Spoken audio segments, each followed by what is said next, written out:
அனைவருக்கும் வணக்கம். இது உங்கள் சாதி மீடியா. நான் உங்கள் சந்தோஷம். இன்றைக்கி பிரதமரோட 125 நாள் திட்டம், ராம்ஜி திட்டம். அதில் 95,000 கோடி ஒதுக்கியிருக்காங்க. மத்திய அரசினுடைய பங்களிப்பு, மாநில அரசினுடைய பங்களிப்பு 56,000 கோடி. கிட்டத்தட்ட 1,51,000 கோடி ஒதுக்குறாங்க. மத்திய அரசினுடைய பண்டுன்னு எடுத்துக்கிட்டாலே இது வருஷம் 90,000 கோடி ஒதுக்கியிருக்காங்க. அதில் 75,000 கோடி ஊழல், 15,000 கோடி போய் சேர்ந்தால் பெரிய விஷயம். 15% மக்களுக்கு போய் சேர்ந்தால் பெரிய விஷயம். இந்த 125 நாள் வேலை திட்டத்தை ராம்ஜி திட்டம்னு போடுறதை விட கிளவி திட்டம்னு போட்டால் நல்லாயிருக்கும். அதோட காட்டு மிராண்டி திட்டம்னு கூட போடலாம். உலகத்தில் எந்த ஊர்லேயும் புல்லு கத்தியை வச்சுக்கிட்டு வாய்க்கால் வெட்டுறவன், ஆறு வெட்டுறவன் உலகத்தில் எங்கேயுமே கிடையாது. இந்த காலத்தில் எவனாவது இந்த மாதிரி வாய்க்கால் வெட்டுறதுக்கு புல்லு கட்டி வச்சுக்கிட்டு கிழமைகளை அழைச்சிட்டு போய் வெட்டுவானா? இந்த பிரதமர் மோடி ஆட்சியில், ஏற்கனவே இருக்க காங்கிரஸ்கார ஆட்சியில் தான் இது நடந்துச்சு. இந்த திட்டத்தை உடனடியாக ரத்து பண்ணிட்டு விவசாயிகளுக்கு 2,000 ரூபா 3 டியூ கொடுக்குற மாதிரி இவங்களுக்கு 12 டியூ 2,000 ரூபா, அல்லது 4ஆக பிரித்து 6,000 ரூபா விகிதம் 24,000 ரூபா இப்படி மோடி அவர்கள் கொடுக்க முயற்சி பண்ணணும். உலகம் கண்டிராத திட்டம் இந்த கிளவி திட்டம். வருஷத்தில் ஒரு தடவை மொத்த பேரையும் கூட்டிக்கிறான். கலெக்டர் வரான்னு சொல்லி, சும்மாவே வரான்னு சொல்லி மொத்த பேரையும் வர சொல்லி, நீங்கள் வந்தால் தான் சம்பளம் சொல்லி கொண்டு வந்து உட்கார வச்சு டிசைனாக போட்டு எடுத்துக்கிறான். அதை வச்சுக்கிட்டு மாதம் எப்போதும் 30 பேருக்கு தான் வேலை கொடுக்குறான். 30 பேர் 35 பேர். அந்த 35 பேர் யாருன்னு பார்த்தா கிழவிகள், வயதான கிழவிகள். இளைஞர்களோ இளம்பெண்களோ ஆண்களோ வருவதில்லை. வயதான ஆண்கள் கூட பெரிதாக வருவதில்லை. இந்த கிழவிகளை மட்டுமே வச்சுக்கிட்டு 125 நாள் வேலை திட்டம். இதில் இன்னொரு கொடுமை என்னென்னா, ஒரு ஊராட்சியினுடைய ஒரு பகுதியில் இருக்க பெண்களை இன்னொரு பகுதிக்கு ஒரு 3 கிலோமீட்டர் 4 கிலோமீட்டருக்கு வயல்வெளியில் இழுத்துட்டு போகிறான். 4 தடவை அழைச்சிட்டு போனான்னா அடுத்த இந்த 125 நாள் வேலையவே அந்த கிழவிங்க மறந்துடும்.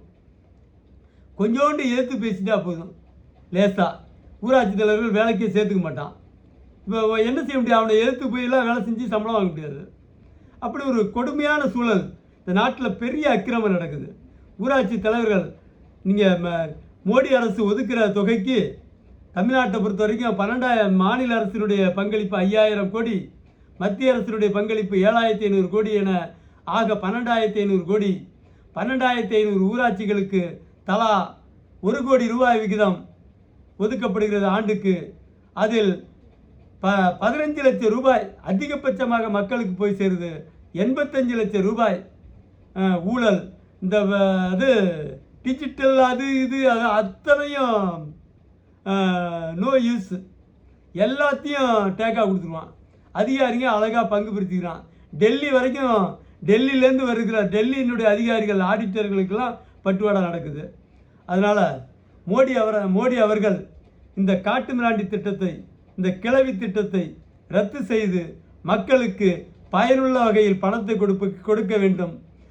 கிளவிகளை கொண்டு போய் புல்லு கத்தியை கொடுத்து ஆறுகளையும் குளங்களையும் வெட்டுகிறோம் என்று வேடிக்கை காட்டுவதை நிறுத்திவிட்டு பொக்லின் உள்ளிட்ட ஆறுகளை வெட்ட மிகப்பெரிய இயந்திரங்களையும், சிறிய ரக வாய்க்கால் வரப்புகளை வெட்ட அதற்கேற்ற சிறிய ரக இயந்திரங்களையும் பயன்படுத்தி வெட்ட வேண்டும்.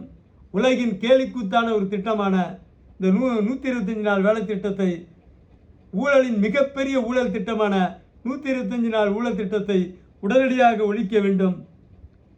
ஆண்டொன்றுக்கு இதில் 90,000 கோடி, கடந்த ஆண்டு வரை 75,000 கோடி ஊழல். 12 ஆண்டுகள் மோடி அவர்களினுடைய ஆட்சியிலே 9 லட்சம் கோடி ஊழல். உலக சரித்திரம். இந்த ஒரு திட்டத்தில் மட்டும் நீங்கள் போடுற அத்தனை திட்டமும் ஊழல் தான். நாட்டில் மத்திய அரசு போட்டாலும் ஊழல் தான், மாநில அரசு போட்டாலும் ஊழல் தான். நீங்கள் இந்த 125 நாள் வேலை திட்டத்தில் மட்டும் 12 வருஷத்தில் மோடி ஆட்சியில் 9 லட்சம் கோடி ஊழல். மத்திய அரசினுடைய பண்டில் மட்டும், மாநில அரசினுடைய பண்டு தனி, அது ஒரு 3 லட்சம் கோடியாவது வரும் என்று சொல்லி இந்த ஊழலை தடுக்க கடும் சட்டத்தை மத்திய அரசு இயற்ற வேண்டும். இப்போது இருக்கிற சட்டத்தால் ஊழல்வாதிகளை ஒன்றும் செய்ய முடியாது என்று ஆகிவிட்டது.